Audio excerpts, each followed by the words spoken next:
everybody, this is my second time making this video because I made it the first time and my camera literally cut off because it was so long. It was a half hour when it cut off and I sat there talking for another like 5 minutes until I realized, it was off.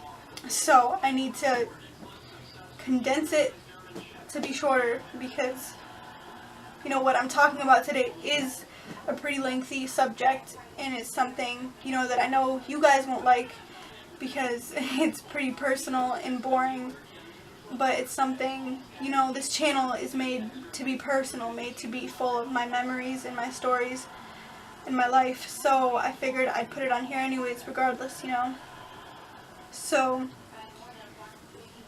it's the story of me and my ex now, Logan.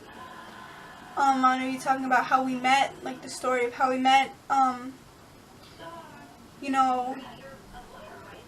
his family. I'm going to be talking about his family because it's something that really, made the relationship with him so great, is the relationship I had with his family too. So I'll be talking about how it started, how we met, the family, and then how it ended. So we met August 9th, 2014. At the time I was living with my best friend Ruby, and she had a boyfriend Nick, who they had kind of like an online relationship. They couldn't really, see each other because, we lived in different places. Like, he didn't live in another country or something, but he could only see her when he came to our city to visit his uncle. So I think this was like the second time they were seeing each other, but we had to walk, take a 5-minute walk to go see him. And, that's what we did. We went and seen him. On our way back is when, we met Logan and his friends. Actually, he was with his friends. But, okay, me and Ruby, we were walking on this side of the street, walking this way, and they were on this side, walking that way. And when we were kind of passing each other, they were yelling. They were like, "Hey, Miranda," they thought I was some girl named Miranda. And I was like, "No, that's not me." But one of the guys, Logan, he really caught my attention. He really stood out to me. And so I did something I never usually do. I never usually, I'm not outgoing. I don't want to meet people. I don't want to talk to people. But, I wanted to talk to him. I felt like I needed to know who he was. So I was we were coming up to the corner of the street we were on, and it had a bench, right? So I was like, "Ruby, let's sit here and see if they come towards us." And I just had a feeling that if we sat there, they'd come over and talk to us. And sure enough, they did. We sat there, and Logan was with a whole group of friends, but only him and one other came over, him and Bradley. They came, and while they were walking, they had this wheelchair that they were playing with. They were pushing each other in it and stuff. And Bradley had swung it and hit Logan's back. And while they were playing, and so they came over, and Logan asked for a hug because his back hurt because Bradley hit him with the wheelchair. And I was like, yeah, and that was kind of the start of it. I hugged him, and we sat there, we talked, we introduced each other, had a conversation, and we decided to spend the whole night together. We stayed out till 2, 3 in the morning. We went to Ruby's house, and we sat in her driveway. And a moment that I won't forget, that for some reason really sticks out to me, is we were sitting there in the driveway, and Logan was so confident that his phone, he had a little phone, he was so confident that it wouldn't break if he dropped it, so he threw it on, smashed it on the ground, and picked it up, and it was shattered. And it was I don't know why it stuck out to me, I don't know why I remember it, but I do, and it was really nice. I don't know, It's just a nice memory because it was so funny at the time. We started cracking up because he was so confident in it. But in that same night, Ruby went inside for a second, and I was like, yo, let's go hide, let's go hide from her. So we take off down the street, and Bradley gets under this neighbor's car, and me and Logan get up in a tree, and she comes out, and she's looking for us, and so we're like, all right, well, we'll come out. Bradley comes out from under the car, and Logan hops out of the tree, but, it was dark. I couldn't see anything, and I didn't want to hop out. I just didn't want to jump out of it. So I was like, what do I do? And he took my hand and carried me like a freaking baby. He picked me up out of the tree and brought me down. And that right there is when, I knew, as I'm holding on to him and he's carrying me down from the tree, I felt something, when I was holding on to him, and when I touched his hand, and it was that was the start of it.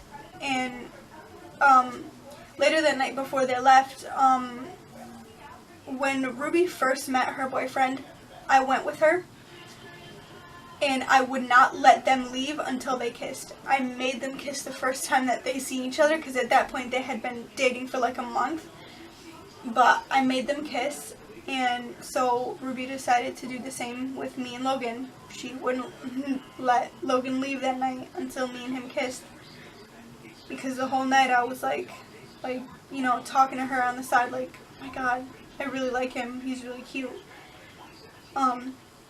So she knew, and, she did it, and that was the start of it. And at this point, August 9th, I was on a break with my other boyfriend, my ex now, John.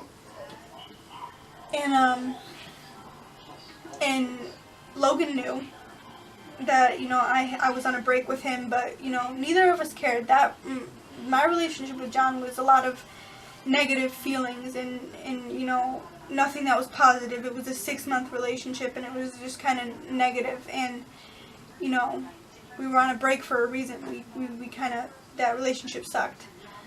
But, yeah, he was out camping, too, at the time, while this was going on. But, so from the 9th, when me and Logan met, till the 19th, when we officially started dating, we hung out every day. Every day was a new adventure. We went to the park, and me and him, it was the second day that we hung out. We decided to go alone without Ruby and Bradley, and we went to the park, and we just laid there. We laid in the grass. We went and played on the slides. We were just being goofy, and we hung out every single day. And we played on the train tracks at night. There was floods that came, really deep floods, to our waist. And it's really gross, but, don't do that. Don't play in floods that are that deep and that disgusting. But, we were dunking each other in it. We were swimming in it. And it was really fun. But the 18th came, and John had come home from his camping. And this whole time, I told John, I met this kid, I met this boy, and I really like him. I was throwing hints to him that I really liked Logan. And, so it's not like I was keeping it a secret from John. The 18th came, and John had come home from camping, but I didn't want to see him, I was with Logan. And the 19th was school orientation for that year, my sophomore year of high school. It was orientation. And I told John that I'd see him there. And that's when I was planning to break up with him. And I took Ruby and Logan with me. I didn't tell him, though, because I knew he would not even see me if he knew that they were going to be with me. So, I brought them with me, and I got there, and I messaged him, and I said, I'm in the science hallway, come meet me. And so we're walking down the science hallway here, and he turns the corner into the science hallway. He sees us, he sees me with them, and goes nuts. He's yelling, he's so angry. And if anyone knew John, 2014 John, you know he had anger issues, and he was a bit of a, angry at the world person. But, so he was pissed. and he didn't even talk to me. Like, he just ran off. But he knew we had broken up, you know. Obviously, we broke up. And that was the 19th when me and Logan, like, as soon as that happened, as soon as me and John broke up, right there is when, you know, we said, we're dating. We're dating. We were in love, and we knew. So after, we didn't even stay for orientation. We came to my house here, and around that time is when I painted my room. I like these two are green and those two are blue, like my walls. So I had the cans of paint still in here. I had a white, green, and a blue. And we came in here, and I had my handprint already on that wall right there, because John was supposed to come and put his, but I had already put mine, you know. I was just waiting for him to come over and do it, but we were on a break, all that crap, so mine was just sitting there. And we all ended up coming here, and I had the cans of paint still out. So I was like, you know, you guys can put yours next to mine. And it's still there to this day from 2014. Our handprints, me, Ruby, and Logan, on the wall. And we made a mess. I got in trouble because, I mean, there's stuff on my floor that I can't get off the paint. My door is green. We took all the paint. We put all our handprints on the door. Logan has this yellow shirt that he was wearing that day that he still has today. Of, like, I put my hands in the blue paint and just smacked it on his chest. And he, you know, he still wears it, you know, up until now, obviously. But, you know, we had paint all over our clothes and everything. But that was the day it became official. And the rest is history. That the relationship I had with Logan was perfect to me. No relationship is perfect, but it's perfect to me. Like, there were so many fights, oh God, there were so many fights where we'd be so close to breaking up. I'd pack all his stuff, lay it out here, he'd get here to come pick it up. I'd be so mad at him. It was always me that was like, we're breaking up, I'm so mad at you, like, you know. But he'd come here to pick up his clothes, and he'd be bawling his eyes out. I'd see him, I'd start bawling my eyes out, and we wouldn't break up, you know. And that happened a couple times. But over those 3 years, the good outweighed the bad completely. Like, there was, you know, it was amazing. And his family, I won't even, like, I could make an entire video, a 40-minute freaking video about his family and how I feel about them, and, you know, my relationships with them. My family is crap. You know, I don't have a mom, I don't have a dad, you know, I don't have a nice house, I don't have anything really. And I met him, and I met his family, and I fell in love with them. I really did, and to this day I'm in love with his family. They took me and they supported me, they accepted me, and they taught me so much. Especially his mom. His mom is my number one, you know, person I want to go to with my problems, and she knows all my drama, and she's always been there to help and give me advice, and you know, we were like, she would always say, you know, you were meant to be my daughter. Like, we have the same taste in music. It's amazing. Really, his mom is like my mom. You know, I love her so much, and she's cared for me all these years and made sure I have everything I need and everything. And his dad, you know, I didn't really have a close relationship with his dad, but, you know, I'm not going to, you know, I'm just originally, like, going to be closer to his mom. You know, I'm not going to go talk drama with his dad, but his dad, I really loved him. He's really funny and amazing, and he's always, you know, looked out for me. And, you know, if he buys Logan and his little sister something, I'm getting something. Like, it's always like, he treated me like I was his kid, and I'm really grateful for that. He always made sure I, you know, had what I needed, and he, you know, He's so funny. He's so funny. And his little sister, shout out Stargirls 2014. Go subscribe to her. She's a YouTuber. My favorite YouTuber ever in this world. I love her so much. Mia, I mean, I don't know if you're going to watch this, Mia, but, you know, if you are, I love you, and, you know, I miss you, and me and Mia still talk, you know, we Snapchat and everything, we text, you know, I won't ever lose that with her. Like, Mia is my little sister, she's my baby and my best friend, and, you know, me and Mia will never lose, like, our relationship. You know, I've built something amazing with her. She's like, you know, my best friend. And, you know, I don't even know what to say about Amelia. She really, I love you, Mia. But, yeah. And his grandma Karen, his grandma, oh my God. There's not words I can tell you to describe, you know, Grandma Karen, and anyone in his family will tell you that. There's no one that compares to Grandma Karen. She is someone who is so caring, so loving, so devoted, and she's so, I don't have words to describe her. She's, you know, she really helped me through a lot, and she's been so sweet to me and everything. And his Aunt Kelly, his Aunt Lori, who's always giving me everything. Breland, I love you, Breland. You know, I could go on and name all his family members. They all mean something to me. They all have a relationship with me.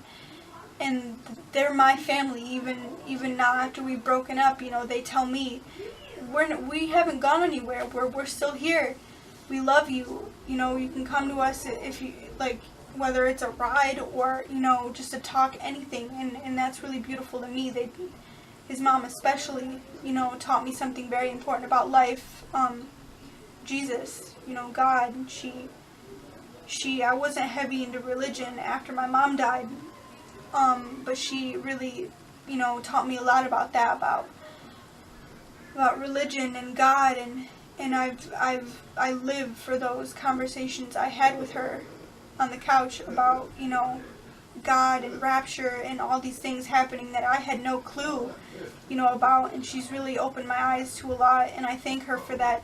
Tara, if you're watching this, I thank you for opening my eyes to, you know, something greater than me, and, you know, really changing my life. You changed my life with the things you taught me, and I've learned a lot from you, and I love you for that, and I'm grateful. But enough about everything about his family before this gets too long and it shuts off again. The ending. He was acting really shady for about a week. Not like shady as in, like, you know, he's cheating or something, but he was acting off. And I kept asking what's wrong, and he'd say, oh, my head hurts, I'm tired, I don't feel good, something like that. You know, and I just brushed it off, you know, I didn't think anything of it until the 19th came. The 19th, our anniversary, June 19th. We had just gotten back from the store with his dad, and I said, okay, it was like 8:30, and I said, okay, do you want to stay here at your house or go to my house? And I was like, well, we should probably stay, you know, at your house, because we're already here, it's 8:30, I gotta go home soon anyways, you know, why go to my house for, like, what? But he really pushed me to go to my house for some reason, and so we got here, and we like laid in bed, you know, we were chilling, and he this whole 3 years he's had a thing about my heart for some reason, you know. He's always wanted to listen to my heartbeat. He always asked, can I listen? And, you know, he really loved it. He stressed that so much, that he felt so, you know, good listening to my heartbeat, and it was his favorite sound and everything. And we came here and we were laying down, and he said, can I listen to your heartbeat? And I said, yeah, of course. And he did for a couple minutes, and then he got up and he told me, he said, you know, this whole week, I just woke up one day and didn't feel the same. And then later on that day when I seen you, I really realized I didn't feel anything anymore. And then I kissed you, and I was for sure that I didn't love you anymore. But I stayed with you that week and tried to develop it back, to bring it back, to love you, and to, you know, ignore the feelings of not loving you anymore. But it never came back for him, and he said that when he listened to my heartbeat was when he knew, you know, when he knew that he didn't love me anymore. It was when he listened to my heartbeat and felt nothing, which really, really hurt me, because, you know, he always did. He always would listen to my heartbeat and just be like, oh my God, your heartbeat is the best thing I've ever heard. And he, like, so to hear that from his mouth, you know, that that was his last test, you know, to see if he had feelings for me, his last try, you know, to see if he felt anything, if he listened to my heartbeat, and he didn't. And that broke me, it really did. So that was the end of it. You know, I got up, he told me right there, he after a couple minutes of listening to my heartbeat, he got up and he told me. And I was sitting right here against this wall, and I was just hyperventilating. Like, I felt like I was dead. I didn't know what to do. And he, you know, he didn't leave until he calmed me down, because he didn't want to leave me like that. But I stayed like that the whole night. I was a mess. And to this day, I haven't gotten a full night's sleep. I haven't eaten a single thing. I tried to eat. I ate like 3 bites of a granola bar the other day, but that's all I could get down. I always feel sick. You know, I'm a mess.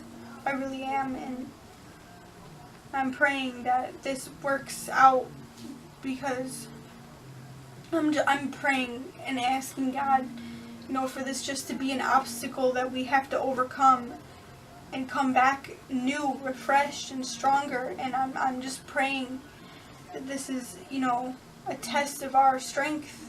You know, I'm hoping we come back, and because in my heart, I feel like we're meant to be together.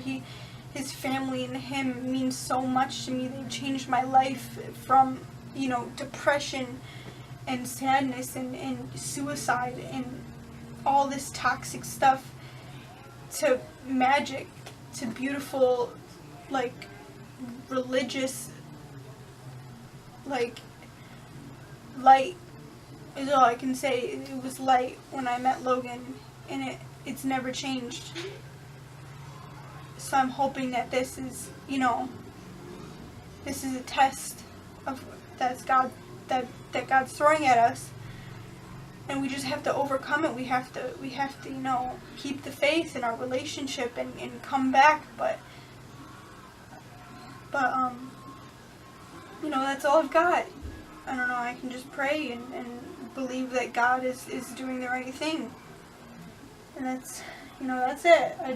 This is a boring video, and it's gonna be long, and it's gonna be stupid, and nobody's gonna care, but it's personal, and I wanted to put it on my channel because it meant a lot to me.